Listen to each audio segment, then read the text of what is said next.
دیوانی cases ایسے ہوتے ہیں جو بندے کو دیوانہ کر دیتے ہیں. برداشت ہی نہیں رہی کہ ہسبینڈ وائف کو نہیں برداشت کرتا, وائف ہسبینڈ کو نہیں برداشت کرتی. عدالت میں چھوٹے عملے سے لے کے بڑے تک, ایون کہ جج بھی, وہ اس چیز کا ویٹ کر رہے ہوتے ہیں کہ کون آئے ہمیں پیسے دے کے جائے اور ہم لوگ اس کے حق میں فیصلہ کریں. ہمارے معاشرے میں کچھ اصول ایسے بنا دیے گئے ہیں کہ جس میں وہ جو اس کی اولاد ہے یا اس کی بیوی ہے وہ اپنا وراثت لینے میں بڑی دشواری کا سامنا کرنا پڑتا ہے اس کو. ہمارے معاشرے میں ہر بندے نے 2-3 شادیاں کی ہوئی ہیں. اس نے اسی کے بیٹے کو اسی کی دکان پہ, باپ کی دکان پہ ایک ملازم رکھ لیا. تو اب باپ کی وہ کمائی اور وراثت کہاں پہ گئی؟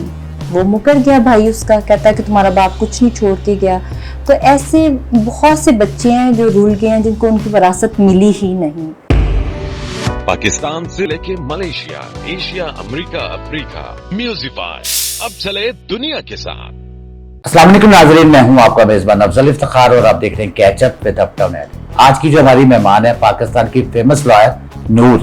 نور کیا حال چال ہے؟ میں بالکل ٹھیک ٹھاک, آپ کیسے ہیں؟ میں ٹھیک ٹھاک. نور آج کل کیا ہو رہا ہے؟ کچھ بھی نہیں, بس کورٹ سے گھر, کورٹ میں بزی ہوتی ہوں. نور کہتے ہیں کہ دیوانی کیسز جو انسان کو دیوانہ کر دیتی ہیں, یہ بات کس حد تک صحیح ہے؟ جی بالکل ٹھیک کہا آپ نے. ایسے ہی ہے, بہت سے کلائنٹس ہمارے پاس آتے ہیں, وہ کہتے ہیں کہ ہمارے ساتھ پرسنٹیج پہ کام کر لیں, لیکن ہمارا یہی کہنا ہوتا ہے کہ دیوانی کیسز ایسے ہوتے ہیں جو بندے کو دیوانہ کر دیتے ہیں. اس کی ریزن یہ ہے کہ ایک سول کیس کو چلتے چلتے 20 سے 22 سال لگ جاتے ہیں, جس میں وہ کلائنٹ خود بھی دیوانہ ہو جاتا ہے اور ساتھ وکیل کو بھی دیوانہ کر دیتا ہے. تو اس لیے یہ بالکل دیوانی کیسز کے بارے میں صحیح سنا ہے آپ نے. نور, اب تک کتنی لڑکیوں کو اپنے خلا دلوا چکی ہیں؟ آتی تو بہت سی لڑکیاں ہیں خلا کے لیے, اور کیسز بھی بہت زیادہ کرتی ہیں. اور اس کی ریزن یہی ہے کہ ایک وہ برداشت ہی نہیں رہی کہ ہسبینڈ وائف کو نہیں برداشت کرتا, وائف ہسبینڈ کو نہیں برداشت کرتی. اس طرح پھر میں نے بھی کافی کیسز ایسے کیے ہیں جو خلا کے ہیں, تو ان سے جب ریزن پوچھی جاتی ہے تو وہ یہی کہتی ہیں کہ ہمارا ہسبینڈ کے ساتھ گزارا نہیں ہے, اب تو ہم خود انڈیپینڈنٹ لائف گزارنا چاہتی ہیں. ہمارے معاشرے میں کس حد تک کرپشن پائی جاتی ہے؟ کرپشن اگر دیکھی جائے تو بہت زیادہ کرپشن پائی جا رہی ہے ہمارے پاکستان میں خاص طور پہ. اس میں ریزن یہ ہے کہ ہر بندہ کرپشن پہ لگا ہوا ہے, چاہے وہ عدالتوں کا نظام آپ دیکھ لیں, چاہے وہ کسی اور قسم کا معاشرے کا نظام دیکھ لیں, ہر چیز میں چھوٹے سے لے کے بڑا ہر بندہ ہی کرپشن کر رہا ہے. اس میں ہم یہ نہیں کہیں گے کہ بھئی کسی ایک بندے کو ہم بلیم دیں, کیونکہ یہ سب کے سب لوگ ہی کرپشن کر رہے ہیں, اور اس کو ختم بھی نہیں کیا جا سکتا کیونکہ ہمارے معاشی حالات ہی ایسے ہو گئے ہیں. یہی ریزن ہے کہ آج ہمارا معاشرہ بہت زیادہ تباہی کی طرف جا رہا ہے. اگر یہ ہمارے ملک سے کرپشن ختم ہو جائے تو آئی تھنک سو سارا نظام ٹھیک ہو جائے ہمارے ملک کا. تو اسی لیے عدالتوں میں بہت زیادہ کرپشن ہے. دیکھیں کہ ہر بندہ, ایون کہ ریڈر یعنی کہ چھوٹے سے چھوٹا بھی عملہ دیکھ لیں تو ایون کہ 100-200 روپے کے لیے وہ بیٹھے ہوتے ہیں. اتنی زیادہ کرپشن ہے عدالتوں میں. تو اس کرپشن میں ایک عام بندے کو کیسے انصاف مل سکتا ہے, ایک غریب بندے کو؟ تو یہ کرپشن کو ختم کرنا بہت ضروری ہے ہمارے معاشرے کے لیے. ایک عام انسان کو انصاف حاصل کرنے کے لیے کتنا عرصہ لگ جاتا ہے؟ ایک عام انسان کو انصاف حاصل کرنے میں بہت زیادہ ٹائم لگ جاتا ہے. اس کی ریزن یہی ہے کہ جب ایک عام انسان عدالتوں میں جاتا ہے اپنے انصاف کی فراہمی کے لیے, لیکن وہاں پہ عام بندے کی نہیں سنی جاتی, اور اگر وہ کسی وکیل کے پاس جاتا ہے تو وکیل کی ڈیمانڈس اتنی ہائی ہوتی ہیں کہ وہ افورڈ نہیں کر سکتا اچھے وکیل کو نا. اسی طرح بہت سے ایسے لوگ ہیں, بہت سی ایسی عورتیں بھی میں نے دیکھی ہیں جو عدالتوں میں آتی ہیں, ایون کہ ان کے پاس اپنے بچوں کے دودھ کے لیے پیسے نہیں ہوتے, لیکن وہ وکیلوں کو فیس دینے کے لیے پیسے لے کے آتی ہیں گھر سے. ایک عورت کو میں نے دیکھا عدالت میں, تو وہ وہاں پہ بیٹھی ہوئی تھی تو وکیل کا ویٹ کر رہی تھی, تو اس کی بچی روئی جا رہی تھی وہاں پہ. تو میں نے کہا آپ کی بچی کیوں رو رہی ہے؟ کہتی میرے پاس اس کے دودھ لینے کے لیے پیسے نہیں ہیں, میں وکیل کی فیس لے کے آئی ہوں گھر سے. تو اس طرح پھر عام بندے کے لیے تو انصاف لینا بہت مشکل ہے, اور اگر وہ لے گا بھی تو اس کو لیتے لیتے ایک صدیاں, ایک ٹائم بیت جائے گا, تب تک شاید اس کی زندگی نہ رہے اس انسان کی. تو پھر وہ انصاف کہاں سے ملے گا اس کو؟ قانون کی نظر میں امیر اور غریب ایک جیسے ہیں؟ نہیں, قانون کی نظر میں امیر اور غریب بالکل ایک جیسے نہیں ہیں, کیونکہ عدالتوں میں ہمیشہ میں نے جب سے جوائن کی عدالت تو میں نے یہی دیکھا ہے کہ عدالت میں چھوٹے عملے سے لے کے بڑے تک، ایون کہ جج بھی، وہ اس چیز کا ویٹ کر رہے ہوتے ہیں کہ کون آئے ہمیں پیسے دے کے جائے اور ہم لوگ اس کے حق میں فیصلہ کریں. ایون کہ قتل کے کیس میں بھی پیسے لے کے مجرم کو بری کر دیتا ہے. تو پھر وہ انصاف کہاں سے ملتا ہے؟ کوئی کسی کے لیے قانون برابر نہیں. قانون صرف اس کا ہے جو امیر ہے، اس کو قانون مل جاتا ہے، اس کو حق بھی مل جاتا ہے، ہر چیز مل جاتی ہے. غریب کے لیے کوئی قانون نہیں ہے ہمارے معاشرے میں. وراثتی حصہ لینے کے لیے کن کن مشکلات کا سامنا کرنا پڑتا ہے؟ وراثتی حصہ لینے میں سب سے پہلے تو آتا ہے کہ اگر ایک انسان فوت ہو گیا ہے تو سب سے پہلے جو اس کی پراپرٹی پہ اس کا حق ہے وہ اس کے بچوں کا حق ہے، اس کی وائف کا حق ہے. لیکن ہمارے معاشرے میں کچھ اصول ایسے بنا دیے گئے ہیں کہ جس میں وہ جو اس کی اولاد ہے یا اس کی بیوی ہے وہ اپنا وراثت لینے میں بڑی دشواری کا سامنا کرنا پڑتا ہے اس کو. اب اس میں یہ ہوتا ہے، اکثر میں نے ایسی فیملیز دیکھی ہیں. میں ایک دن نادا کے آفس گئی تو وہاں پہ میں نے دیکھا کہ ایک عورت، بہت بڑی ایج کی عورت تھی، تو اس کی ان کے سب کے بال بھی وائٹ تھے. تو کہتی ہے میرے ہسبینڈ کی ڈیتھ ہوئی، اب تو میرے بچے ہیں چھوٹے چھوٹے. تو کہتی ہے میرے سسرال والوں نے میرا نکاح نامہ چھپا لیا ہے. تو کہتی میں مولوی کے پاس گئی ہوں نکاح نامہ لینے کے لیے. تو کہتی انہوں نے کہا کہ ہمارے پاس نکاح نامہ نہیں ہے. تو کہتی اب مجھے میری وراثت کیسے ملے گی، میرے بچوں کو میرا حق کیسے ملے گا؟ اس طرح عدالتوں میں ذلیل ہوگی جا کے. تو اس کے پاس کوئی پروف ہی نہیں ہے. تو وہ بیچارے بھی بچے بھی رول گئے اور بیوی بھی رول گئی. تو اس طرح ہمارے معاشرے میں وراثت لیتے لیتے بھی اپنے آپ کو اس کی بیوی ثابت کرتے، اس کے بچے ثابت کرنے میں بھی بہت ٹائم لگ جاتا ہے، جس میں یہ ہوتا ہے کہ اس کی اولاد اور اس کی بیوی دونوں رول جاتے ہیں معاشرے میں. ایک بیوہ کو اپنی وراثت حاصل کرنے کے لیے کن کن مشکلات کا سامنا کرنا پڑتا ہے؟ بیوہ کو اپنی وراثت، پہلے نمبر پہ تو ہمارے معاشرے میں ہر بندے نے 2-3 شادیاں کی ہوئی ہیں، ٹھیک ہے نا، جس میں یہ ہوتا ہے کہ پہلی بیوی کو یا فیملی کو پتہ ہی نہیں ہوتا کہ اس کی دوسری بیوی بھی ہے یا تیسری بیوی بھی ہے. وہ جب مر جاتا ہے تو تب اس کی کوئی اولاد بھی سامنے آتی ہے اور اس کی بیوی بھی سامنے آتی ہے. اس میں بھی یہ ہوتا ہے کہ جو پہلی بیوی ہوتی ہے، بچے ہوتے ہیں، ان کو وراثت ایزیلی مل جاتی ہے کیونکہ وہ اس کی فیملی میں رہ رہے ہوتے ہیں. لیکن جو دوسری بیوی ہے یا بچے ہیں، ان کو اپنے آپ کو بیوی ثابت کرتے کرتے اور بچے ثابت کرتے کرتے ہی کئی سال گزر جاتے ہیں. ان کئی سالوں میں پھر کیا ہوتا ہے کہ وہ بیچارے رول جاتے ہیں. کھانے کے لیے پیسے نہیں ہوتے ان کے پاس، کورٹوں میں لگانے کے لیے پیسے نہیں ہوتے، کیونکہ اکثر ایسے ہوتا ہے کہ جو دوسری شادی کرتے ہیں ہسبینڈ اتنا حق نہیں دیتے دوسری بیوی کو جتنے پہلی بیوی کو حقوق دیتے ہیں. اپنی پراپرٹی بھی پہلی بیوی بچوں کے پاس، ہر چیز پہلی بیوی بچوں کے پاس.